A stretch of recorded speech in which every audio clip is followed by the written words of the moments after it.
8 मार्च women international day. तो आज हम देखेंगे कि दरअसल वुमेन्स को लेकर के जो नारे लगते हैं पूरी दुनिया भर में, वुमेन एम्पावरमेंट को लेकर के स्लोगन दिए जाते हैं। हमारे इंडिया के अंदर भी महिला सशक्तिकरण को लेकर के बहुत सारे स्लोगन, बहुत सारी स्कीम्स चलाई जाती हैं। तो दरअसल ये केवल टैग हैं या फिर एक्चुअल में सरकारें इसको लेकर के सीरियस हैं? क्योंकि अभी जितने भी इलेक्शन हुए हमारे यहाँ करंट में, वहां पर ये जरूर देखा गया कि वुमेन्स को directly DBT, direct benefit transfer के तहत उनको पैसा दिया जाएगा, उनके अकाउंट में पैसा दिया जाएगा। मतलब ज्यादातर जो पार्टीज हैं वो, चाहे नॉर्थ की हो चाहे साउथ की हो, वो वुमेन सेंट्रिक जरूर दिखाई दी है अपनी बातों में। लेकिन सच्चाई इससे बहुत अलग है, क्योंकि जो सच्चाई है वो हेडलाइन बन नहीं पाती, और नेता और मीडिया दोनों चाहते भी नहीं को वो हेडलाइन बने।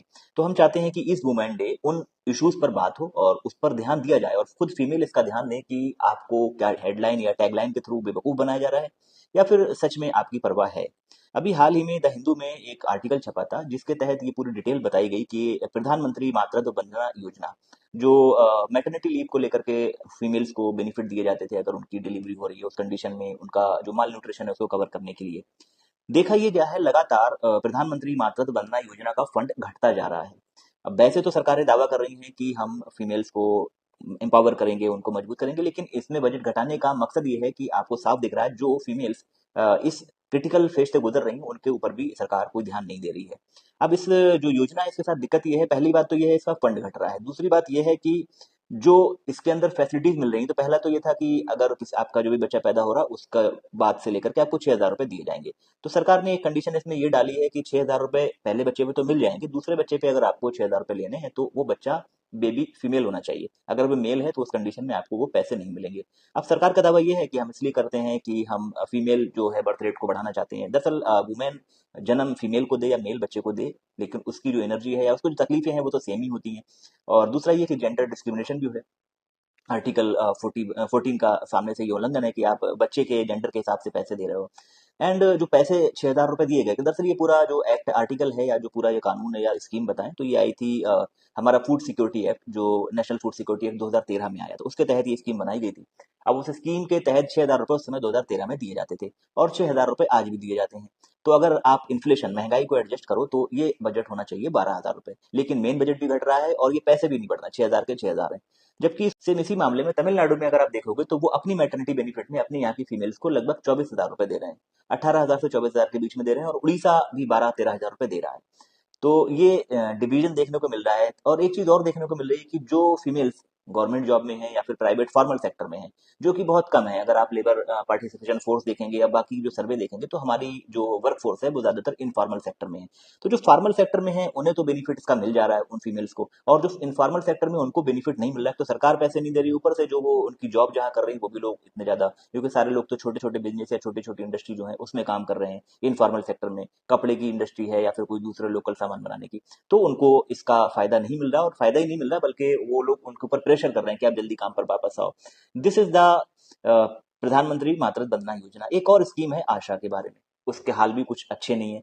आशा, आपको पता होगा, आशा वर्कर एक WHO के जो रिप्रेजेंटेटिव थे उन्होंने आशा को बोला था कि बैकबोन ऑफ इंडिया है, क्योंकि आप चाहे कोविड का समय उठा लो, चाहे दूसरी वैक्सीनेशन प्रोग्राम समझा लो, चाहे वो फीमेल्स को लेके प्री मैरिज से लेकर के पोस्ट मैरिज तक, प्रेगनेंसी से पोस्ट प्रेगनेंसी तक, ये सारी स्कीम्स बताना या उसके बेनिफिट बताना, न्यूट्रिशन के बारे में उनको जानकारी देना, या सरकार को कोई स्कीम हेल्थ केयर रिलेटेड डालनी होती है, बतानी होती है जनता को, तो ये आशा वर्कर सारे काम करते हैं। मतलब बहुत सारा काम वो करते हैं, लेकिन उनके हाल क्या है, वो national rural employment mission NRHM के तहत उनको सैलरीज आती हैं। तो अब क्योंकि उनका जो पूरा, अगर आप नाम देखेंगे तो एग्रीडेटेड सोशल हेल्थ एक्टिविस्ट कहते हैं, तो अब उनकी सैलरी लगातार एक तो बढ़ नहीं रही है, दूसरा ये कि फंड बहुत शॉर्ट हो रहा है, उनको फंड नहीं मिल रहा। वो काफी समय से धरने पर बैठ चुकी हैं, कई बार धरने में बैठी हुई हैं, लेकिन उसका भी कोई खास ध्यान नहीं दिया जा रहा है। एक और चीज हमें डिले करी गई है, 33% वुमेन रिजर्वेशन बिल, जो हमारी पार्लियामेंट से पास हो गया, कानून बन गया, लेकिन उसे अभी पास नहीं करा गया। सरकार जो या पार्टी का कहना यह है कि वो 2029 में चालू होगा। पहली बात तो वुमेन जो है वो हमारे देश में 50% है, तो उनको बिल अगर 33% का क्यों दिया गया, चलो मान लेते हैं, उसमें भी हमारी बहुत सारी महिला जो है वो खुश हैं, अच्छी बात है, मगर वो 2029 तक क्यों टाला गया। तीसरी बात ये, अगर वो आप को मालूम है कि भाई पार्लियामेंट में लेकर के आएंगे तो समय लगेगा, पार्टीज को एग्री करना होता है, बिल पास होता है, तो आप अपनी खुद की पार्टी में 50% या 33% वुमेन को टिकट क्यों नहीं दे देते? वो तो सबसे आसान रास्ता है।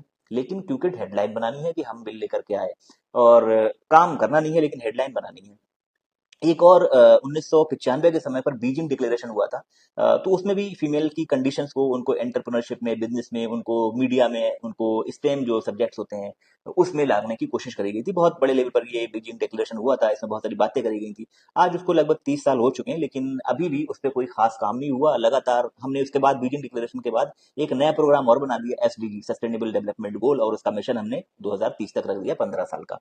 उसमें हमने बात करी कि फीमेल के उनके जो राइट्स हैं, या जो उनके जो भी चीजें हैं, जो भी इशू है, उनको हम उठाएंगे, आगे बढ़ाएंगे, फीमेल को एम्पावर करेंगे। मगर बीजिंग डिक्लेरेशन पूरा नहीं हुआ, आपने एक नया प्लान लाके खड़ा कर दिया। तो ज्यादातर हेडलाइन बनाने के लिए काम ज्यादा हो रहे हैं, ऐसा देखने को मिल रहा है। और इस पे हमें बड़ा अफसोस की बात यह है कि हमारी जो फीमेल्स हैं, जो महिलाएं हैं, वो भी इस पे कोई खास ध्यान नहीं देती। दरअसल वो हेडलाइन पे ज्यादा ध्यान देती हैं, जबकि रियल में जो अंदर चल रहा है, जो कहते हैं ना, अंडर द कारपेट चीजें चल रही, उस पे उनका भी खास ध्यान नहीं है। अब आते हैं यूएसए में, इंटरनेशनल, क्योंकि यूएसए अपने आप को डेमोक्रेसी का चैंपियन मानता है। यूएसए में डोनाल्ड ट्रंप 47th प्रेसिडेंट है। तो अभी तक यूएसए में जितने भी प्रेसिडेंट बने हैं, एक भी महिला प्रेसिडेंट नहीं बनी है, जो अपने आप को डेमोक्रेसी का चैंपियन बनाते हैं, इक्वलिटी की बात करते हैं, ह्यूमन राइट की बात करते हैं। वहां पर एक भी प्रेसिडेंट फीमेल नहीं बनी है। उसके साथ साथ अब थोड़ा सा और एनालिसिस करेंगे। डोनाल्ड ट्रंप पहली बार जब इलेक्शन लड़े थे, तो उनके खिलाफ थी हिलेरी क्लिंटन। डोनाल्ड ट्रंप जीत गए, हिलेरी क्लिंटन हार गई, क्योंकि डोनाल्ड ट्रंप मेल थे, हिलेरी क्लिंटन फीमेल थी। सेकंड टर्म में डोनाल्ड ट्रंप इलेक्शन लड़ते हैं, उनके सामने थे जो बाइडेन। डोनाल्ड ट्रंप के सामने मेल, मतलब डोनाल्ड ट्रंप हार गए, जो बाइडेन जीत गए। और इस तरीके से फीमेल तो थी नहीं, तो इसलिए फीमेल का कोई मसला नहीं था। तीसरे इलेक्शन में आपने देखा, कमला हैरिस और डोनाल्ड ट्रंप की फाइट थी। तो कमला हैरिस फीमेल थी, कमला हैरिस हार गई, डोनाल्ड ट्रंप जीत गए। तो यूएस की सोसाइटी में आप चाहे जितना भी उनको एडवांसनेस की नजर से देखो, लेकिन वहां पर भी मेल फीमेल डिवीजन काफी सारा देखने को मिलता है। और इसके दो बड़े एग्जाम्पल मैंने बता दिए। एक तो आज तक 47 प्रेसिडेंट बन चुके हैं, लेकिन अभी तक भी यूएस का कोई प्रेसिडेंट फीमेल नहीं बना। और दूसरी बात यह है कि डोनाल्ड ट्रंप के सामने 2 बार फीमेल आई, दोनों बार फीमेल हारी है। और जब मेल आया, जो बाइडेन, तो मेल जीत गया, मेल कैंडिडेट। तो इससे भी दिखता है कि यूएस की जो सोसाइटी है, वो काफी हद तक फीमेल्स को एज ए प्रेसिडेंट देखना चाहती नहीं है। और बिजनेस के मामले में इंडिया के अंदर भी, और अब पूरी दुनिया के अंदर देख लो, कितनी सारी जो महिलाएं हैं वो बिजनेस सेक्टर में आगे बढ़ी हुई हैं, या बिजनेस सेक्टर में, एंटरप्रेन्योरशिप में आगे बढ़ी हुई हैं। हमारे यहाँ तो जो बेटी बचाओ बेटी पढ़ाओ का प्रोग्राम इंडिया में लाया गया था, उसी को लेकर के इतना डिबेट हुआ कि अगर मान लो मिसाल के तौर पर बेटी बचाओ बेटी पढ़ाओ का फंड 100 रुपए था, उसमें से 60 रुपए तो खाली इस मार्केटिंग में ही लगा दिए गए। निर्भया वाला फंड पूरा बनाया गया, निर्भया का फंड, हमारे यहाँ ऐसी डिटेल्स रिपोर्ट्स मिलती हैं कि निर्भया का फंड यूज ही नहीं किया गया।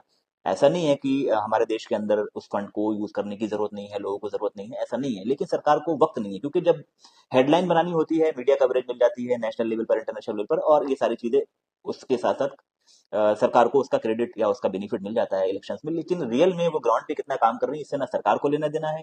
और मीडिया की तो बात ही क्या कहनी, कि मीडिया को तो हर नए इवेंट को कवर करना होता है, डंका बजाना होता है, तो वो ऐसे मुद्दों पर बात नहीं करती है।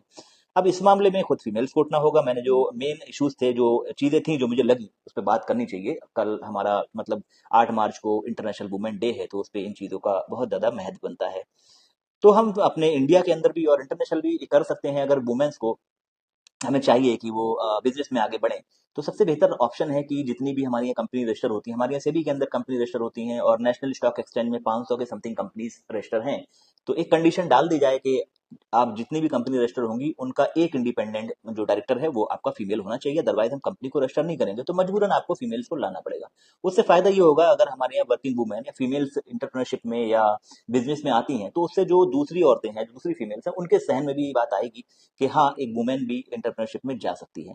या फिर आप सीएसआर, कारपोरेट सोशल रिस्पांसिबिलिटी, जो बड़ी बड़ी कंपनीज करती हैं, उसके अंदर ही मान लो कि भाई आपको इतने परसेंट शेयर जो है वो वुमेन्स को बिजनेस डेवलप करने में लगाना पड़ेगा, उनकी बिजनेस एजुकेशन पे लगाना पड़ेगा। ऐसे बहुत सारे रास्ते हो सकते हैं जिसपे हम काम करके वुमेन्स को आगे ला सकते हैं। या फिर जो कंपनीज में वुमेन पार्टिसिपेशन ज्यादा है, तो उनको इंसेंटिव दे सकते हैं, टैक्स में छूट दे सकते हैं, बहुत सारी चीजें करके। अगर सरकार की मंशा है कि हमें फीमेल्स को आगे लेके आना है, रियल में, हेडलाइन के लिए, टैगलाइन के लिए नहीं, रियल में अगर सरकार की मंशा है, तो बहुत सारी ऐसी चीजें सरकार कर सकती है, और सरकार करती ही है। जिन जिन लोगों को ऊपर लाना चाहती है, उन लोगों को कितनी सारी ग्रांट्स, फैसिलिटीज और क्या क्या नहीं देती सरकार, उनको अपने बराबर में या अपनी मंशा के हिसाब से आगे लाने के लिए। तो ये सारी चीजें कर सकते हो। और हेल्थ केयर में भी अगर वुमेन्स आगे आती हैं, इंटरप्रेन्योरशिप या बिजनेसेस आगे आते हैं, तो आप सोचो, एक वुमेन अगर आगे आती है, तो उसकी जो इशू है, फीमेल के जो इशू है सोसाइटी में, वो उसको लेकर के काम करेगी। कि मेल कैंडिडेट या फिर जो बंदा उस सोसाइटी से, कम्युनिटी से नहीं आता, वो कैसे उस मुद्दों को या उस इश्यूज को समझ पाएगा जो इश्यूज उस पार्टिकुलर कम्युनिटी के हैं। तो इसके लिए ये सारी चीजें बहुत जरूरी हैं कि एज ए वुमेन ये कोई मेल आपकी आवाज़ उठाए, ये आपके लिए ही बड़ी शर्म की बात है। आपको खुद अपनी आवाज़ उठानी चाहिए, खुद उस क्वेश्चंस को करना चाहिए, ना कि हेडलाइन और टैगलाइन देख के आपको समझना चाहिए कि नहीं, अब तो मेरी बात प्रधानमंत्री जी ने कर दी, अब तो मेरी बात इन नेता ने कर दिया, उन नेता ने कर दी। ये सारे नेता अपने-अपने हिसाब से चलते हैं और हो सकता है वो आपकी बात करते हों, लेकिन वो ऐसे नहीं कर सकते जैसे आपकी ज़रूरत है, क्योंकि आपकी ज़रूरत आपसे ज़्यादा कोई बेहतर नहीं जानता।